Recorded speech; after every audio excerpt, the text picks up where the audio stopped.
नमस्कार बच्चों। आज हम श्री यशपाल जी द्वारा रचित कहानी दुख का अधिकार पढ़ेंगे। प्रस्तुत कहानी में देश में फैले अंधविश्वासों और ऊंच नीच के भेद भाव को बेनकाब किया गया है। यह कहानी बताती है कि दुख की अनुभूति, उसका अनुभव सभी को होता है, लेकिन दुख मनाने का अधिकार हर किसी को नहीं मिल पाता। कहानी में धनी लोगों की अमानवीयता और गरीबों की मजबूरी को गहराई के साथ उजागर किया गया है। यह सही है, दुख सभी को तोड़ता है। दुख में मातम मनाना हर कोई चाहता है। दुख के क्षण से सामना होते के साथ ही सब अवश हो जाते हैं। किसी का किसी पर वश नहीं होता, लेकिन इस देश में ऐसे भी अभागे लोग हैं जो दुख नहीं मना सकते हैं, जिन्हें ना तो दुख मनाने के लिए अधिकार है और ना उनके पास दुख मनाने के लिए अवकाश है। क्यों? क्योंकि उनके पास सुख सुविधाएं अथवा हम कह सकते हैं संपन्नता नहीं है जिसके द्वारा दुख मनाया जा सके।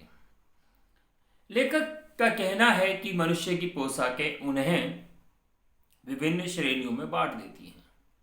प्राय मनुष्य की पोशाक ही समाज में उसका दर्जा, उसकी कैटेगरी और उसका अधिकार निश्चित करती है। यदि किसी के वस्त्र अच्छे हैं तो लोग उसे एक अच्छा और भद्र पुरुष मानते हैं, और वस्त्र अच्छे नहीं है तो कई बार उसे सोचते हैं कि ये तो ऐसे ही कोई गया गुजरा व्यक्ति है।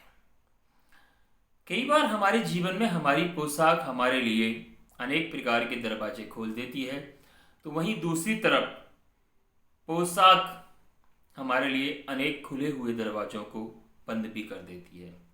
मान लीजिए आपने कहीं जाना है, आपके वस्त्र अच्छे हैं, सभी आपका स्वागत करेंगे और आपको कहीं जाने का निमंत्रण मिला है, लेकिन आपकी पोशाक अच्छी नहीं है, तो हो सकता है कि आपको कोई वहां अंदर प्रवेश भी न करने दे।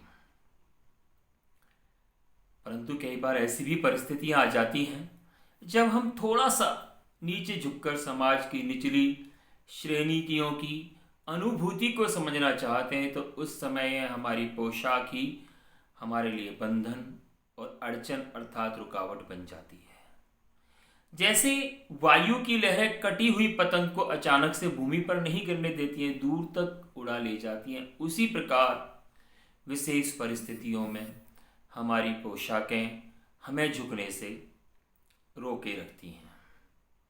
लेखक अपने जीवन का एक किस्सा बताते हुए कहते हैं कि एक बार वह बाजार गए तो बाजार में उन्होंने देखा फुटपाथ पर कुछ खरबूजे डलिया में रखकर और कुछ जमीन पर बिक्री के लिए रखकर एक बुढ़िया घुटनों के बीच अपने मुख को वस्त्र से छिपाए फपक फपक कर रो रही है।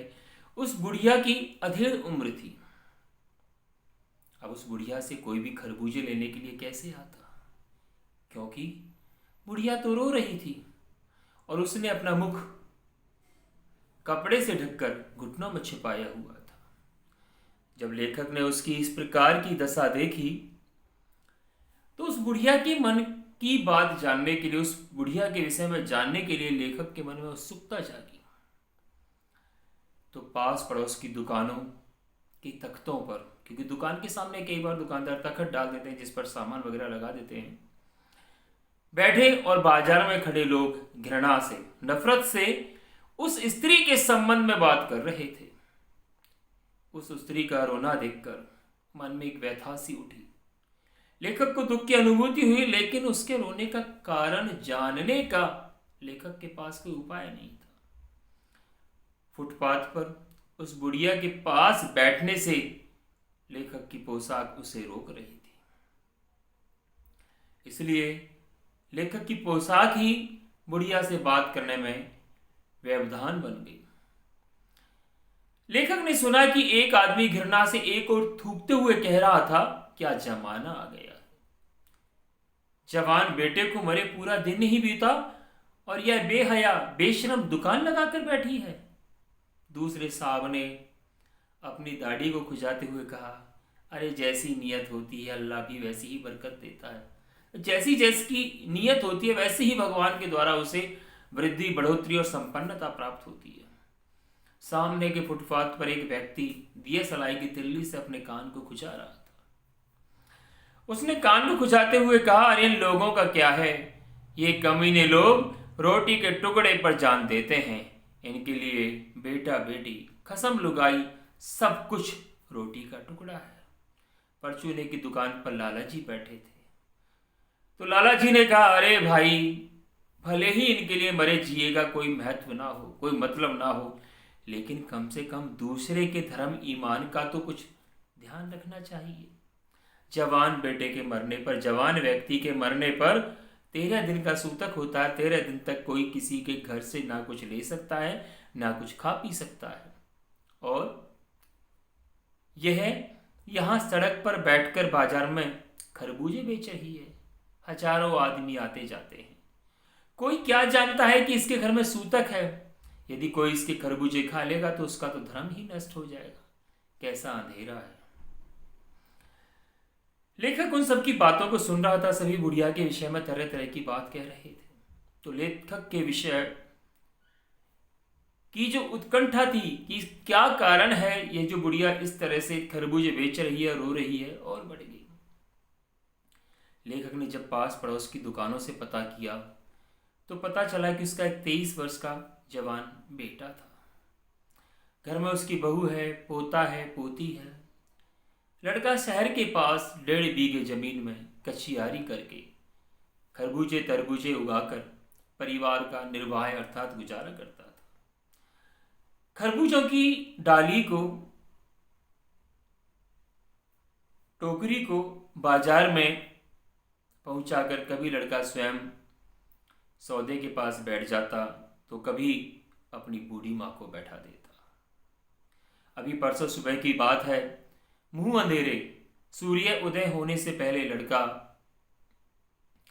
खेत में से पके खरबूज चुन रहा था। गीली मिट्टी की तरावट में विश्राम करते हुए एक सांप पर लड़के का पैर पड़ गया। सांप ने लड़के को डस लिया। जब बुढ़िया माँ को पता चला कि उसके बेटे को सांप ने डस लिया है तो बुढ़िया माँ बावली हो गई, पागल हो गई और एक ओझा को बुला लाई। ओझा कौन होता है? जो झाड़ फूक का काम करता है। अभी भी ग्रामीण अंचल में, ग्रामीण क्षेत्र में ऐसा विश्वास है कि यदि किसी को सांप डस ले तो उसका झाड़ फूक कराइए और वह ठीक हो जाएगा। कई बार लोग चिकित्सीय सहायता नहीं लेते हैं, जबकि यह गलत है। किसी भी परिस्थिति में लोगों को चिकित्सक से परामर्श लेना चाहिए, डॉक्टर के पास जाना चाहिए। झाड़ फूक हुआ, नागदेव की पूजा हुई। पूजा के लिए दान दक्षिणा की आवश्यकता थी, तो घर में जो भी आटा था, अनाज था, सभी कुछ दान दक्षिणा में चला गया। माँ, बहू और बच्चे भगवाना से लिपट लिपट कर रोए, लेकिन भगवाना जो एक बार चुप हुआ फिर नहीं बोला। सर्प के विष से, सांप के जहर से उसका सब बदन, पूरा शरीर काला पड़ गया।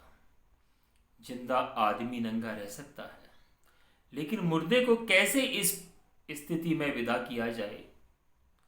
उसके लिए बजाज की दुकान से, कपड़े वाले की दुकान से नया कपड़ा लाना ही पड़ेगा, चाहे उसके लिए माँ के हाथों के छन्नी ककना ही क्यों नहीं बिक जाए।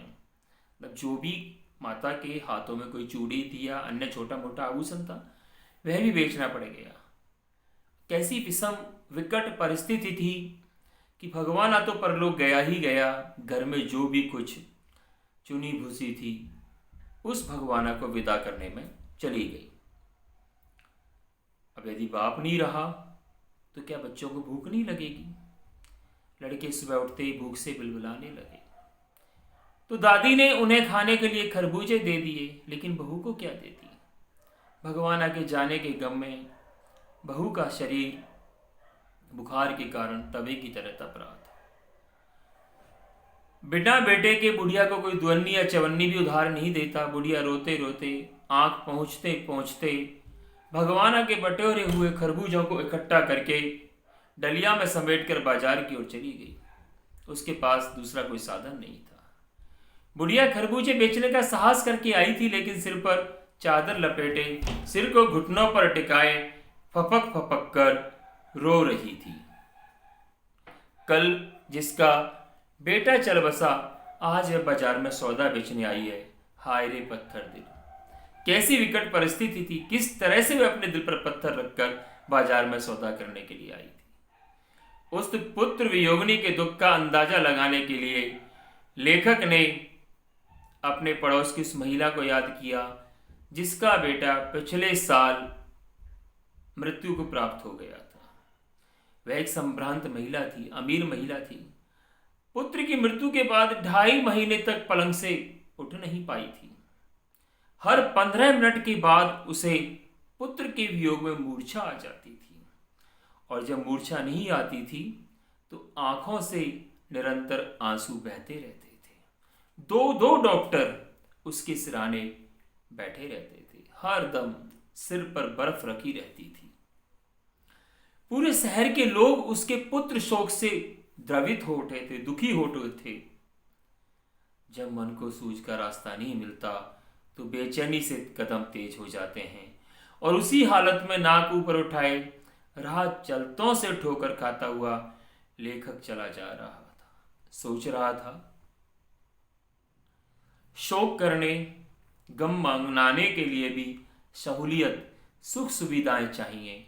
दुखी होने का भी एक अधिकार होता है, और सच्चाई भी है। वह अमीर महिला जिसके पुत्र की मृत्यु हुई थी, तो क्या हालत थी।